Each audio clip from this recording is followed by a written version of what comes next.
y a vraiment eu, c'est même plus une barrière, c'est un mur entre la police et la population. Lui, c'est Damien, il a 26 ans et il est gardien de la paix en Seine-Saint-Denis. Le mur dont il parle, entre citoyens et policiers, on l'a tous vu ces derniers mois. Alors il y a bien sûr d'un côté la violence des policiers, notamment celle qu'on a vue pendant les manifestations contre la loi travail, mais il y a aussi les violences des citoyens, à Viry-Châtillon par exemple, ou plus récemment lors des manifestations du 1er mai. Et quand on voit toutes ces images, on se dit que citoyens et policiers sont forcément obligés de se détester, non? Salut, moi c'est Juliette et plutôt que de m'en tenir à ces préjugés, je me suis rendue à un match de foot entre des policiers et des citoyens et j'ai posé cette question aux deux camps: la guerre est-elle vraiment déclarée? J'ai toujours voulu servir mon pays, servir les gens, peu importe leur appartenance religieuse, leur pays, qu'ils soient de nationalité française ou pas.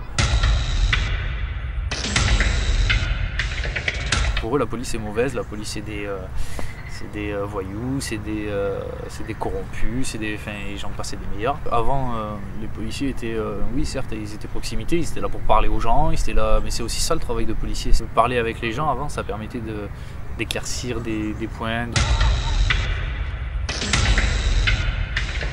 Dans certaines situations, on n'en montre qu'une partie.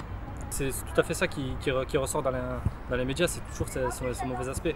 On ne mettra jamais en avant un policier qui va venir porter assistance, malheureusement. Le fondement même des préjugés qu'on peut avoir envers la police, c'est parce qu'on n'a pas d'informations de leur part et que l'institution policière est très opaque.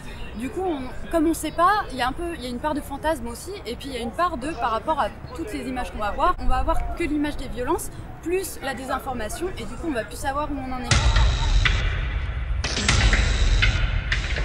Je suis rentré dans la police par conviction. J'ai personne de ma famille qui en fait partie, mais moi je suis rentré pour défendre la veuve et l'orphelin. Je me suis rendu compte au final qu'en y rentrant, c'était pas du tout ça. On a beaucoup de servitudes, on n'est pas vraiment une police, on va dire, neutre. On est vraiment, moi à mon niveau, je trouve qu'on est vraiment la police des riches. La nuit des temps, que la police n'est pas aimée, que voilà, il y aura toujours des personnes qui seront, on va dire, anarchistes, qui n'aimeront pas la police, qui voudront se faire du flic, qui ne seront pas d'accord avec les règles, les lois, donc voilà. Ce qui est bien, c'est que les médias aujourd'hui commencent à relayer une autre image, et une image d'une majorité, je pense, de personnes qui sont d'accord pour le dialogue, et qui sont d'accord pour les relations apaisées, et le fait que en fait, tout le monde ne déteste pas la police en fait. Alors dialoguer entre citoyens et policiers, ça ne veut pas dire qu'on oublie tout ce qui s'est passé, qu'on oublie toutes les violences, mais justement personne n'a envie de revivre ces affrontements, surtout que pendant ce temps-là, on parle des violences et non pas des revendications.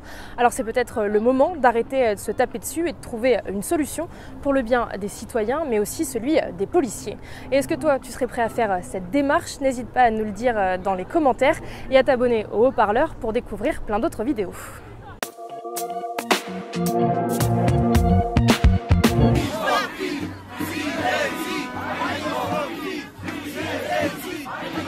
Salut, c'est Magda et je suis en train d'aller dans la place de la Victoire de Bucarest.